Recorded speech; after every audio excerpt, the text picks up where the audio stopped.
শুভ সকাল বন্ধুরা। আমি কিন্তু এই চলে আসলাম আপনাদের কাছে ছোট্ট একটা রান্না নিয়ে। এই বর্ষার দিনে আমি করব কালকে বিপত্তারিণী, সেই জন্য খাবো হচ্ছে নিরামিষ। তা নিরামিষ চটপটে রান্না বলতে কি বোঝায় জানি না, তবু আমার মনে হলো একটু চটপটে দরকার।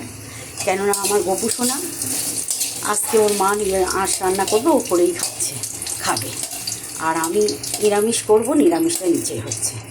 তারপরে কাল তো শনিবার, কালকে সব একসাথে হবে। এই সকাল সকাল এত সুখবরটা আপনাদের দিয়ে দিলাম।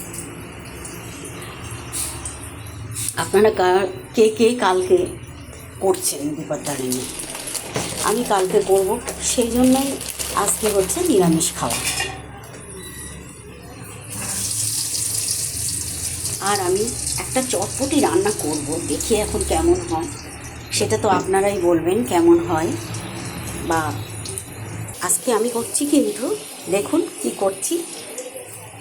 সেই রান্নাটা করার জন্য আমার কি কি উপকরণ লাগবে সেটা আপনাদের দেখিয়ে দিচ্ছি। এই দেখুন, এই বাটিতে আছে, আমি নিয়েছি 5টা কাঁচা লঙ্কা, কিছুটা সাদা সর্ষে আর আধখানা টমেটো। এইগুলোকে আমি শিলে বেটে পেস্ট করে নিয়েছি।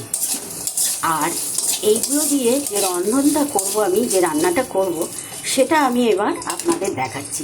একটু প্লিজ একটু সাথে থাকুন, কেমন দেখাচ্ছি।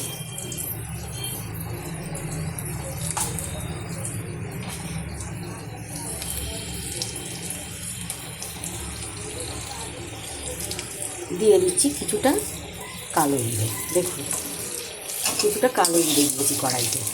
কচুর মুখির সাথেই আমি সুন্দর করে ভেজে নেব। এই যে গাঁটি কচু দেখেছেন, আমি এমন করে আস্তে আস্তে জালে ভেজেছি যে পুরো সিদ্ধ হয়ে গেছে। তাহলে আমি গাঁটি কচু কী বানাচ্ছি বলুন তো? গাঁটি কচুর ঝাল, একটু টক, একটু ঝাল, একটু মিষ্টি দিয়ে চটপটি রেসিপিটা বানাচ্ছি, যাতে নিরামিষ খাচ্ছি এই কথাটা যেন মনেই না হয়। কেমন হাতে থাকবেন, ফিরে আসছি কিছুক্ষণ পরে। এই আমি কড়াইতে দিয়ে দিয়েছি মশলাগুলো, এবারে আস্তে আস্তে হবে। হ্যাঁ, আমি ততক্ষণে সুন্দরভাবে হোক, আমি আসছি। দেখুন, আমি গাঁটি কচু ঝাল করেছি, তাই দারুণ খেতে হয়েছে। আর আপনারা যদি একটু খেয়ে দেখেন তাহলে বুঝতে পারবেন যে কত সুন্দর হয়।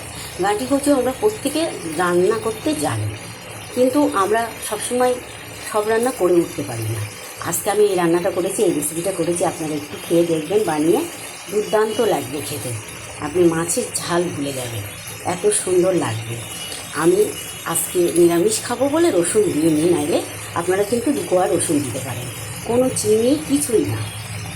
ঝালটা আপনাদের কাঁচা বা শুকনো যেটা খুশি দেবেন। আমি পুরো কাঁচা লঙ্কা দিয়েই করেছি। শুভ দুপুর জানাই, ভালো থাকবেন আর ভালো রাখবেন। টাটা।